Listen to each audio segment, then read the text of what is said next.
Game एक सही person आपको राइट पाथ दिखा सकता है, सही चीज करने के लिए इंस्पायर कर सकता है। यही थीम आज की हमारी मूवी अ गिफ्ट जो 2016 की एक रोमांटिक थाई मूवी है ये लेकर आती है। इस मूवी में हम 3 अलग अलग लव स्टोरीज देखते हैं जो सब बहुत ही ब्यूटीफुल है, हमें कुछ ना कुछ तो सिखा कर जाती है। तो इसी के लिए इस वीडियो को अंत तक देखिएगा। आपको वीडियो अच्छा लगता है तो प्लीज लाइक और कमेंट जरूर कर दीजिए, इससे चैनल को बहुत सपोर्ट मिलता है। ना hold on to your seats और इस सफर का मजा लीजिए। मूवी स्टार्ट होती है और हमें एक कॉलेज का इवेंट दिखाया जाता है। इस इवेंट के एक दिन पहले इसकी सब तैयारी वगैरह चल रही थी। कल इवेंट में जो गेस्ट आने वाले हैं उनकी हाइट और हमारे मेन कैरेक्टर जिसका नाम है बीम, इसकी हाइट सेम है। एक लड़की ने उसे अप्रोच किया और कहा कि आज तुम एम्बेसडर का रोल प्ले करना। कल का इवेंट जिस तरीके से होगा, एम्बेसडर जो करेंगे ये सब कुछ बीम को करना पड़ेगा। वो गाड़ी में आया तो हमारी और एक मेन कैरेक्टर जिसका नाम है पेंग, ये वहाँ थी। ये एम्बेसडर की वाइफ का रोल प्ले कर रही थी। इस पर बीम हंसता है और कहता है ये बहुत ही वियर्ड है, हमें हस्बैंड वाइफ का रोल प्ले करना पड़ रहा है। बीम ने अपना मोबाइल निकाला और कहा हमारे पास कुछ टाइम है, चलो सेल्फी लेते हैं। पेंग की विदाउट परमिशन उसने उसकी सेल्फी भी ले ली। वो कहता है तुम्हारा नंबर मुझे दे दो, मैं तुम्हें सेंड कर दूंगा। पेंग इस पर हंसती है और कहती है क्या हमेशा ये चीज वर्क करती है, क्या तुम्हें लड़कियों का नंबर मिल जाता है? बीम कहता है कि जनरली तो काम हो जाता है। पेंग उसमें थोड़ी भी इंटरेस्टेड नहीं थी। बीम कहता है कि अब मान भी जाओ, अब ये ईयर खत्म होने वाला था। तो कहता है as a new year gift तुम तुम्हारा आईडी मुझे दे सकते हो। पेंग भी इसके लिए मान गई। बीम ने उसका फोटो उसे सेंड किया और इसके तुरंत बाद पेंग उसे ब्लॉक कर देती है। गाड़ी से जब ये उतरे तो उन्हें हाथ पकड़ कर चलना था। बीम इसके लिए एक्साइटेड था पर पेंग को अच्छा नहीं लगा, पर फिर भी जबरदस्ती नहीं करना पड़ता है। इसके बाद नेक्स्ट सीन में पेंग अपने फ्रेंड के साथ थे। बीम उसके पीछे पड़ गया था तो उसके छुटकारा पाना चाहती थी। बीम ने जब उसे अप्रोच किया तो कहती है कि मेरी गर्लफ्रेंड से मिलो, यानी कि उसे लड़कियां पसंद है। बीम कहता है ये बात मैं मानने के लिए रेडी ही नहीं हूँ। बीम को पता था कि पेंग एक लेस्बियन नहीं है तो इस बात को नहीं मानता। फिर भी इस बात को कंफर्म करने के लिए वो पेंग की फ्रेंड से बात करने लगता है। बीम हमारा बहुत ही चार्मिंग कैरेक्टर है तो पेंग की फ्रेंड भी सब कुछ पेंग के बारे में उसे बता देती है। उसने उसे कहा पेंग को पटाना जरा हार्ड है पर डटे रहना। वो पेंग के पास आया और उसने कहा तुम्हारा हाथ मुझे दो, मैं लोगों का हाथ देखकर बहुत सारी चीजें बता सकता हूँ। उसने सही में पेंग के बारे में बहुत सारी चीजें बताई। बीम ने कहा इंटरनेट बहुत ही डेंजरस है। पेंग की उसने प्रोफाइल्स देखे थे, इसे सब कुछ उसे पता चल गया। ये भी पेंग का अभी ब्रेकअप हुआ है। वो उससे पूछता है ब्रेकअप किस वजह से हुआ था। इस बात को लेकर पेंग जरा अपसेट थी। फिर भी वो कहती है उसने मुझ पर चीट किया था। बीम ने कहा तुम्हें कैसे पता चला? पेंग कहती है कि जब वो एक साथ लंच कर रहे थे तो मैंने उन्हें पकड़ लिया, मैंने भी उनके साथ लंच किया। ये सब बहुत फनी था। पेंग के बॉयफ्रेंड ने उसे मनाने की कोशिश की, कहा कि वो सिर्फ उसका है, पर वो मानी नहीं। यही बात करते करते स्टेज पर बीम का नाम लिया जाता है। यहाँ पेंग को पता चला कि बीम एक टॉपर है, उसे अपने हायर एजुकेशन के लिए स्कॉलरशिप भी मिलने वाली है। इसके बारे में और भी उससे पूछती है। बीम कहता है कि जब मैं छोटा था तभी रशियन एरोस्पेस प्रोग्राम मैंने देखा हुआ था। वो मजाक में कहता है मुझे तब से लगता है मेरी रशियन वाइफ होनी चाहिए। इस पर पेंग हंसने लग गई। बीम ने उसका मूड ठीक कर दिया था। बीम के कैरेक्टर को देखकर पेंग उससे पूछती है तुम्हारी कितनी गर्लफ्रेंड रह चुकी है? वो कहता है किसी भी लड़की का नाम लो। पेंग ने 2-4 नाम लिए, उसने इन सब लड़कियों को डेट किया था। पेंग उसे कहती है कि ऐसा मत किया करो, हमेशा तुम्हें एक पर्सन से फेथफुल रहना चाहिए। तुम जितना ज्यादा डेट करते हो उतने लोगों को हर्ट कर देते हो। किसी को भी डेट करने से पहले जरा सोच लिया करो। बीम सीरियस होकर उसे देखने लग गया। पेंग पूछती है तुम ये क्या कर रहे हो? बीम कहता है मैं सोच रहा हूँ तो तुम्हें डेट करना चाहिए। पेंग इस पर हंस देती है और उसे इग्नोर करके चली जाती है। थोड़ी देर में बीम देखता है पेंग किसी से छुप रही थी। ये उसका एक्स बॉयफ्रेंड था जो उसे मनाने के लिए यहाँ आया हुआ था। बीम पेंग के पास पहुंचा। थोड़ी देर में उसका बॉयफ्रेंड उसे ढूंढ लेता है। ये वही खड़ा था तो बॉयफ्रेंड कहता है मुझे अकेले में बात करनी है। पेंग कहती है बीम मेरा फ्रेंड है, वो यही रुकेगा। एक्स बॉयफ्रेंड यही बात स्टार्ट करता है, कहता है जब मैं तुम्हारे साथ नहीं था मुझे तुम्हारी बहुत याद आई। एक साथ हमने जो भी पल बिताया ये सब कुछ मुझे याद आया। मैं तुम्हारे बिना नहीं जी सकता, मैंने तुम्हें चूज किया है, प्लीज मुझे माफ कर दो। पेंग उसे माफ करने वाली थी पर बीम कहता है पहले उसका मोबाइल चेक करो, अगर वो अभी भी उससे बात कर रहा है तो एक फ्रॉड है। बॉयफ्रेंड से मोबाइल मांगती है पर वो देता नहीं। पैंग ने फिर एक्स बॉयफ्रेंड को जाने के लिए कहा, वो अब उस पर ट्रस्ट नहीं कर सकती है। वो जाने के बाद पैंग रोने लग गई। बीम उसे सॉरी कहती है ये रिलेशनशिप इसी तरीके से एंड होनी चाहिए थी। इसके बाद कल के इवेंट के लिए एक सॉन्ग प्रैक्टिस कर रहे थे जिसमें पैंग और भी ज्यादा रोई। बीम अपनी पोजीशन चेंज कर उसके पास आ जाता है। इन दोनों ने फिर मिलकर डांस किया। आज का दिन अच्छे से स्पेंड हुआ। जब घर जाने का टाइम आया तो अपने नेम टैग्स उन्हें वापस करने थे, पर इस दिन को वो भुलाना नहीं चाहते थे। दोनों ने टैग्स अपने पास ही रख लिए। अगले दिन जब इवेंट चल रहा था तो दोनों एक साथ ही इसे देख रहे थे। एम्बेसडर और उनकी वाइफ ये दोनों हाथ पकड़कर स्टेज तक आए। बीम मजाक में कहता है देखो किस तरह से हाथ पकड़ते हैं और तुम नखरे कर रही थी। इन दोनों की जोड़ी देखकर फैंग ने कहा कितने साल हो गए एक साथ है, ये लोग कैसे कर पाते हैं। अगर सही लाइफ पार्टनर हो तो ये आसान हो जाता है। बीम कहता है क्या तुम्हें ट्राई करना चाहोगी। उसने बहुत सोचा, उसे लगता है उसे फैंग को डेट करना चाहिए। उससे कहता है शायद तुम मुझे बदल दोगी। पैंग ने उससे कहा तुमने आज जो भी किया ये बहुत ब्रेव है, पर आज ही मेरा ब्रेकअप हुआ है, फिर से तुम्हारे साथ रिलेशनशिप में आना ये सही नहीं होगा। बीम ने भी इस बात को समझ लिया। फिर से इवेंट में एक साथ डांस करते हैं। पैंग बीम के लिए गाना गाती है। इसके बाद इवेंट खत्म हो जाने के बाद पैंग फोटोग्राफर को ढूंढ रही थी। उसे अपनी और बीम की फोटो चाहिए। वो भागती भागती गई पर फोटोग्राफर आगे चला गया था। वो देखती है तो बीम भी उसी के पीछे भाग रहा था। ये फिर से एक दूसरे के पास आए। पैंग का ध्यान नहीं था, तभी बीम फिर से उसकी फोटो निकाल लेता है। वो कहती है क्या हमेशा तुम ऐसे ही करते रहते हो। वो अब सही से खड़ी हुई। ये एक साथ एक प्रॉपर फोटो लेते हैं। बीम कहता है मैं तुम्हें सेंड नहीं कर पाऊंगा क्योंकि तुमने मुझे ब्लॉक कर दिया है। पैंग ने फिर उसे अनब्लॉक कर दिया। बीम ने कहा फिर भी कोई भी फायदा नहीं होगा, तुम फिर से मुझे ब्लॉक कर दोगी। पैंग कहती है इस बार नहीं करूंगी, सिर्फ अच्छे से बिहेव करना। एक लॉन्ग शॉट में ये दोनों एक साथ जाते हुए हम देख सकते हैं। यहाँ से इनकी लव स्टोरी स्टार्ट हो चुकी है। इसी के साथ मूवी की एक स्टोरी खत्म हुई। इन दोनों के बीच में आगे क्या हुआ ये हमें मूवी की थर्ड स्टोरी में पता चलेगा। इसके बाद नेक्स्ट सीन में हम हमारी और एक मेन कैरेक्टर जिसका नाम है फा, इसे देख सकते हैं। फा भी इसी इवेंट में एज ए वॉलंटियर काम कर रही थी। आज न्यू ईयर था तो उसे अपनी मदर का कॉल आया। कहती है कि घर आ जाओ, तुम्हारा फादर भी वेट कर रहे हैं। फा इसके लिए हाँ कहती है। इसके बाद हमें फा के मदर और फादर दिखाए जाते हैं। मदर फा के फादर के लिए पियानो बजा रही थी। ये दोनों एक दूसरे से बहुत प्यार करते हैं, अच्छा सा ख्याल रखते हैं। इन्हीं कुछ स्वीट सीन्स के बाद मूवी में 1 साल बीत चुका है। हमें पता चलता है फा की मदर की डेथ हो चुकी है। मदर की फ्यूनरल पर फा और उसके ब्रदर ये सब डिस्कस कर रहे थे कि फादर का क्या किया जाए, उनका ख्याल कौन रखेगा। फादर को अल्जाइमर हो चुका है तो उन्हें संभालना ये बहुत ही हार्ड होगा। दोनों ब्रदर्स के पास कोई भी टाइम नहीं था तो फा कहती है उनका मैं ख्याल रखूंगी। उसे अपना जॉब छोड़ना पड़ेगा पर ब्रदर्स सारा एक्सपेंस वगैरह देख लेंगे। फा फादर के पास गई और उन्हें कहा कि हमें घर चलना चाहिए। फादर को अल्जाइमर है तो वो भूल चुके थे कि उनकी वाइफ की डेथ हो चुकी है। वो कहते हैं तुम्हारी मदर अब तक नहीं आई, हमें उसका वेट करना चाहिए। फा इस पर बहुत रोती है। इसके बाद वो अपने फादर का ख्याल रखने लग गई। फादर सब कुछ चीजें भूल जाते थे, अपने कपड़े फ्रिज में रख देते थे, शावर में जाकर नल स्टार्ट ही नहीं करते थे। एक दिन उन्होंने पानी स्टार्ट कर दिया और पूरे घर में पानी पानी हो चुका था। नीचे ही एक्सटेंशन बोर्ड पड़ा हुआ था, कभी भी शॉर्ट सर्किट होकर फादर को करंट लग सकता था। फा बाहर गई थी पर जब घर पर आई तो बहुत डर जाती है। ये आउट ऑफ कंट्रोल होने से पहले उसने घर के स्विचेस बंद कर दिया। वो फादर को समझाने की बहुत कोशिश करती है, मदर की डेथ हो चुकी है, पर फादर मानने के लिए रेडी ही नहीं होते। एक दिन फादर उठे और उन्होंने अपना बैग भर लिया था। कहते हैं मैं मेरी वाइफ के पास जा रहा हूँ, वो जहाँ है वही मेरा घर है। फा उन्हें फिर से समझाती है मदर की डेथ हो चुकी है। इससे फादर इमोशनल हो गए। कहते हैं फिर मेरा ख्याल कौन रखता है। फा कहती कि मैं रखती हूँ, आपकी डॉटर। क्या आप मुझे पहचानते नहीं। फादर ने सचमुच में उसे नहीं पहचाना। इससे वो बहुत रोई। फा की मदर उसके फादर के लिए हमेशा पियानो बजाया करती थी। यही पियानो फिर से नोटिस करती है।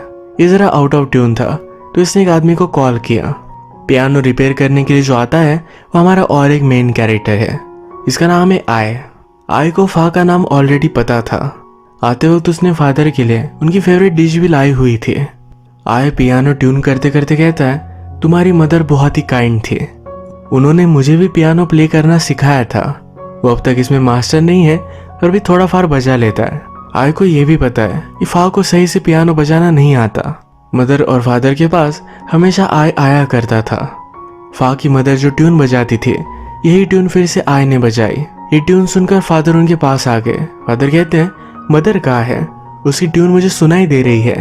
वो आउट ऑफ कंट्रोल हो रहे थे।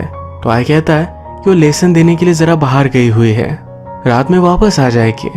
फादर इस बात से शांत हो गए और चले गए। फा आय पर बहुत गुस्सा हो गई। कहती है, तुमने झूठ क्यों कहा, रात में उन्हें मुझे हैंडल करना पड़ेगा। गुस्से में कहती है कि यहाँ से चले जाओ, इसे कोई भी रिपेयरिंग की जरूरत नहीं है। फा ने सोचा कि अब तो वो यही है तो अपनी मदर की कंपनी में काम कर सकती है। काम करते वक्त अपने फादर पर भी वो नजर रखेगी। इसी की इंटरव्यू देने के लिए वो आई हुई थी। इंटरव्यू देते देते बाहर से उसके फादर गायब हो गए।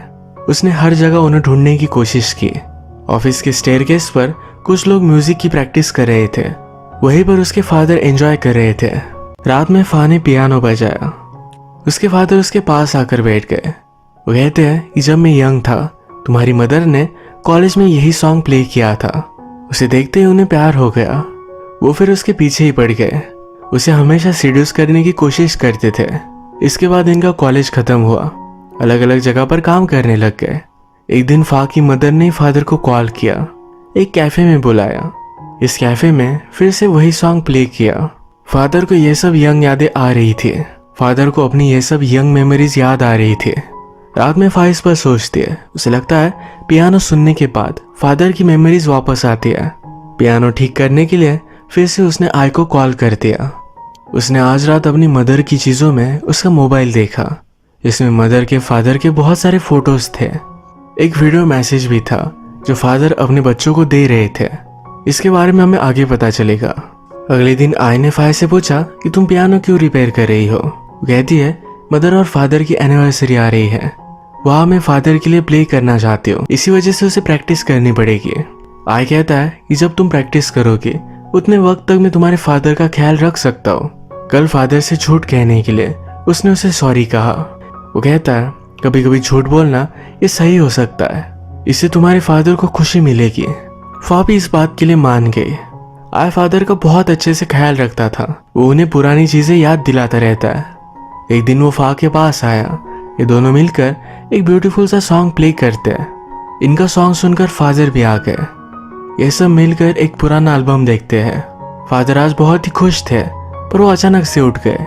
उन्होंने कहा, मेरी अब शादी होने वाली है, मुझे मेरा सूट लेने के लिए जाना पड़ेगा। फा इस बार उन्हें करेक्ट नहीं करते। वो गाड़ी में बैठ गए थे तो उनके साथ ही फा और आय ये दोनों जाते हैं। सूट लेने के लिए एक शॉप में आए। उन्होंने पूछा कि मुझे मेरा सूट दो। आय वहां के आदमी से कहता है कि जो भी बोल रहे हैं ये सब उन्हें दिखा दो। फादर ये सूट ट्राई कर कर बहुत खुश थे। इसके बाद वो अपनी वेडिंग रिंग लेने के लिए एक शॉप तक आए, पर उस शॉप की जगह पर अब एक प्लेग्राउंड बन चुका था। इस बात से वो डिस्टर्ब हो गए। आय उन्हें समझाता है कि अभी अभी इम्प्रूवमेंट्स यहाँ हुई है, आपका शॉप वहां दूर है, आप आग बंद कीजिए, आपके लिए मैं लेकर आऊंगा। फादर ने आग बंद की। आय ने उनके ही हाथ से रिंग निकाली और उन्हें दे दी। फादर ये देखकर बहुत खुश थे। अचानक से फादर फिर से भूल गए कि वो कहाँ है। वो फा को फिर से नहीं पहचानते। फा इस बात से बहुत डिस्टर्ब हो गई। उन्हें कहती कि मैं आपकी डॉटर हूँ। उसने गले लगा लिया और बहुत रोती है।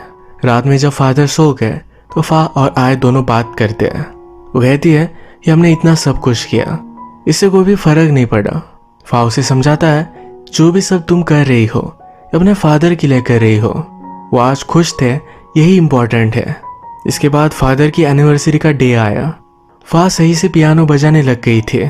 वो उनके लिए पियानो बजाती है और फादर को मदर दिखने लग गई। वो उनकी इमेजिनेशन में उनके साथ डांस करते हैं। सॉन्ग होने के बाद उन्होंने रियलाइज किया कि मदर कहीं दिख नहीं रही। उनकी याददाश्त अब वापस आ चुकी थी। वो फा से कहते हैं, तुम्हारी मदर अब जिंदा नहीं है, अगर वो होती तो इस सॉन्ग को मिस नहीं करती। फा ने उनके लिए इतना सब कुछ किया, इसके लिए उन्होंने उससे थैंक यू कहा। फा को बहुत अच्छा लगता है। वो अपने फादर को गले लगाकर खुशी से फेस से रोती है। अब फा को मदर के मोबाइल में जो वीडियो दिखी थी ये हमें अब दिखाई जाती है।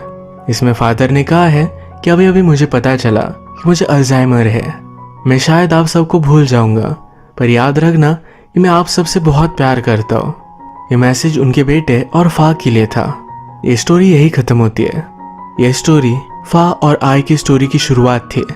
फादर और मदर की लव स्टोरी का एक ब्यूटीफुल सा फेयरवेल था। ये स्टोरी खत्म होने के बाद हम हमारी और एक स्टोरी देखते हैं। इसके मेन कैरेक्टर का नाम है लॉन्ग। लॉन्ग वही शॉपकीपर है जिसके पास फा के फादर सूट लेने के लिए आए हुए थे। उस वक्त वो एक म्यूजिशियन था। अब इस बात को 1 साल हो चुका है। अब हम उसे एक न्यू ऑफिस ज्वाइन करा हुआ देख सकते हैं। ये वही ऑफिस है जहाँ फा की मदर काम करती थी। फा की मदर का ही डेस्क उसे दिया जाता है। यहाँ की एम्प्लॉय जिसका नाम है किम, ये लॉन्ग को पूरी जगह दिखाती है।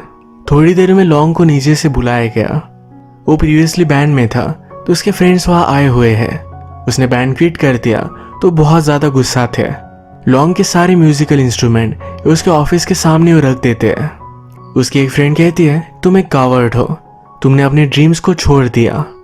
लॉन्ग कहता है कि 10 साल से मैं बैंड में था, उनके सॉन्ग किसी ने भी नहीं सुने। एक स्टेबल लाइफ के लिए उसने फिर से जॉब ले ली है। ये सब जब हो रहा था तो किम भी उसके साथ थी। किम उसे पूछती है तुम्हारा सॉन्ग का नाम क्या था। लॉन्ग कहता है कि अपने ड्रीम्स को फॉलो करो। ये बहुत फनी था क्योंकि वही अब जॉब ले रहा है। रात में लॉन्ग को काम करते करते लेट हो गया। ऑफिस में अकेला था। वो अपना ट्रम्पेट बजाने लग जाता है। तभी उसे कुछ साउंड आई। उसे पता है कि जिस डेस्क पर वो काम करता है उस लेडी की डेथ हो चुकी है। इन आवाज़ों से वो बहुत डर गया। डरते डरते जाकर देखता है तो वह ऑफिस के सब एम्प्लॉयज थे। लॉन्ग के इंस्ट्रूमेंट्स लेकर वो प्रैक्टिस कर रहे थे। लॉन्ग उनसे पूछता है कि आप ये सब क्या कर रहे हो। वो कहती है कि आंट फा जब हमारे साथ थी तो हम सबको म्यूजिक सिखाना चाहती थी। आंट फा ये फा की मदर का नाम है। बहुत सारे लोगों ने अलग अलग चीजें बजाना सीख लिया था। आंट फा ने सबको इंस्पायर किया कि हमेशा अपने ड्रीम्स को फॉलो करना चाहिए। जब उनकी डेथ हो गई तो इसके बाद उनकी म्यूजिक की आदत छूट गई थी। आज लॉन्ग ऑफिस में आया। उसके फ्रेंड उसे सब कुछ इंस्ट्रूमेंट देकर गए तो सबको लगा फांग की वजह से फिर से म्यूजिक स्टार्ट हो जाएगा। उन्हें बहुत बुरा लगता है फांग ने अब म्यूजिक छोड़ दिया है। फांग ने रियलाइज किया कि उसकी म्यूजिक से लोग खुश होते हैं। वो कहता है कि मैं फिर से प्ले करूंगा और फिर से ऑफिस में बैंड बनाएंगे। हमने लास्ट स्टोरी में देखा था कि फा जब इंटरव्यू देने के लिए आई तो उसके फादर ऑफिस के एम्प्लॉयज के साथ गाना गा रहे थे। ये एम्प्लॉय का बैंड उनकी वाइफ ने क्रिएट किया था तो इसी वजह से अपनी वाइफ को याद कर रहे थे। फिर से हम इसी स्टोरी पर कॉन्सेंट्रेट करते हैं। ये सब लोग मिलकर फिर ऑफिस में गाने की प्रैक्टिस करना स्टार्ट कर देते हैं। कुछ लोग आउट ऑफ ट्यून थे तो लॉन्ग उन्हें हेल्प करता है। सब कुछ सही से चल रहा था तभी लॉन्ग की बॉस वहाँ आ गई। वो सब कुछ आवाज से बहुत इरिटेटेड थी। कहती है आप सबको परमिशन किसने दी। वो लॉन्ग को भी जानती है। कहती है मेरा बेटा तुम्हारा म्यूजिक सुना करता था। वो स्कूल से जब कॉलेज गया तब तक हर दिन लॉन्ग का ही गाना सुनता था। इससे बॉस लॉन्ग पर और भी चिढ़ गई है। बॉस के जाने के बाद किम और लॉन्ग डिस्कस करते हैं। लॉन्ग कहता है हमें स्पेशल म्यूजिक रूम चाहिए। किम ने कहा कि हमें बजट कोई भी नहीं देगा। इन्होंने डिसाइड किया कि सब मिलकर वैसे रेस करेंगे। इन्हें बहुत सारे म्यूजिकल इंस्ट्रूमेंट्स लगेंगे तो लॉन्ग अपने फ्रेंड के घर में घुस गया। सब कुछ वहां से लेकर आया। इसके बाद ये अपने बैंड के लिए हायरिंग स्टार्ट करते हैं। कंपनी के अलग अलग डिपार्टमेंट्स में जाकर ये लोगों को लेकर आते हैं। इसमें एक मंग भी था। ऑफिस की क्लीनिंग करने वाली एम्प्लॉयज क्लीनिंग करते हुए बहुत अच्छा सा गाना गा रही थी। फांग ने उन्हें भी अपने बैंड में ज्वाइन कर लिया। ये हर रोज अपने बॉस का जाने का वेट करते थे। इसके बाद अपनी प्रैक्टिस स्टार्ट करते थे। एक दिन जब बॉस जा रही थी तो उसका बेटा अपनी गर्लफ्रेंड के साथ उसे मिलने के लिए आया। बॉस का बेटा ये हमारी फर्स्ट स्टोरी का मेन कैरेक्टर बीम है। बीम के साथ अभी भी पैंग है। अब उस बात को 3-4 साल हो चुके और फिर भी एक साथ है। पैंग बीम की मदर से भी मिल रही है, यानी कि इसका मतलब है उनकी रिलेशनशिप प्रोग्रेस हो चुकी है। ऑफिस के एम्प्लॉय से हमें पता चलता है कि दोनों शादी भी करने वाले हैं, यानी कि फर्स्ट स्टोरी की एक हैप्पी सी एंडिंग हमें मिल गई। बॉस के चले जाने के बाद फिर से लॉन्ग और सब लोग बहुत अच्छे से प्रैक्टिस करते हैं। इनकी टीम में एक इंडियन सिंगर भी थी। ये भी हिंदी में गाना गाती है। इस थाई मूवी में एक हिंदी गाना भी है। प्रैक्टिस कर कर ये बहुत ही मास्टर हो चुके थे। इन्होंने फिर बोर्ड मीटिंग में इस म्यूजिक रूम का प्रपोजल दिया। ये प्रपोजल इनका डिनाई हो गया। इस बात से लॉन्ग को बहुत बुरा लगा। कहता है पर फिर भी हम हार नहीं मानेंगे, हमें फिर से एक चांस मिलना चाहिए। हम बोर्ड के सामने उन्हें गाना सुनाएंगे। एक डेट इन्होंने फिक्स की और इनके सामने पूरा ऑफिस परफॉर्म करता है। कंपनी के ओनर ने देखा सब लोग बहुत खुश है। उन्हें लगता है एम्प्लॉयज के लिए म्यूजिक रूम होना ही चाहिए। कंपनी के ओनर ने कहा तुम सब बहुत लकी हो, तुम्हें अच्छी बॉस मिली है। तुम्हारे बॉस ने मुझे प्रपोजल दिया था। उनकी बॉस ऊपर से स्टिक थी पर दिल की बहुत अच्छी थी। लॉन्ग उन्हें थैंक यू कहने के लिए गया तो बॉस कहती है कि मेरे बेटे के लिए अपना ऑटोग्राफ दोगे, तुम्हारा बहुत बड़ा फैन है। लॉन्ग भी हंसी खुशी दे देता है। इसके बाद लॉन्ग और किम बहुत खुश थे। किम कहती है कि ये न्यू ईयर एक ब्लेसिंग की तरह है। इन दोनों ने एक दूसरे को विश किया और इनकी ब्यूटीफुल रिलेशनशिप की शुरुआत थी। साथ मिलकर ऑलरेडी उन्होंने एक प्रॉब्लम सॉल्व कर दी है। अब मूवी के लास्ट में हम देखते हैं कि बीम ने फा को शादी के लिए प्रपोज किया है। फिर से हम सेकेंड स्टोरी के कैरेक्टर्स देखते हैं। आय और फा इनकी भी शादी हो चुकी है। उन्हें एक छोटी सी बेटी भी है। लॉन्ग और उसके सब फ्रेंड्स इन सबको म्यूजिक रूम मिल चुका है। इसी तरीके से इस स्वीट से मोमेंट्स पर इस मूवी का एंड होता है। मूवी की फर्स्ट स्टोरी हमें सिखा कर जाती है सही पर्सन के साथ आप खुद चेंज हो सकते हो, एक बेटर पर्सन बन सकते हो। हमारी सेकंड स्टोरी में उसकी मदर और फादर की रिलेशनशिप, ये सब कुछ बहुत ही ब्यूटीफुल था। आय उसे समझाता है कि अपने फादर को खुशी देना ये बहुत ही इंपॉर्टेंट है। थर्ड स्टोरी में लॉन्ग ने अपना पैशन छोड़ दिया था। वो रियलाइज करता है कि लोगों का हैप्पीनेस ज़्यादा इंपॉर्टेंट है। कभी भी अपने ड्रीम्स पर हमें गिव अप नहीं करना चाहिए। इसी अलग अलग ब्यूटीफुल से स्टोरीज के मोमेंट्स पर आज का वीडियो हम खत्म करते हैं। अगर आपको वीडियो अच्छा लगा तो प्लीज़ लाइक कर दीजिएगा। मैं बहुत सारी मूवीज़ लेकर आता रहता हूँ, तो प्लीज़ चैनल को सब्सक्राइब कर दीजिए और बेल नोटिफिकेशन आइकॉन दबाने मत भूलिएगा। हम फिर से मिलेंगे और एक नई मूवी के साथ। तब तक के लिए थैंक यू और आप अपने आप का ख्याल रखिए।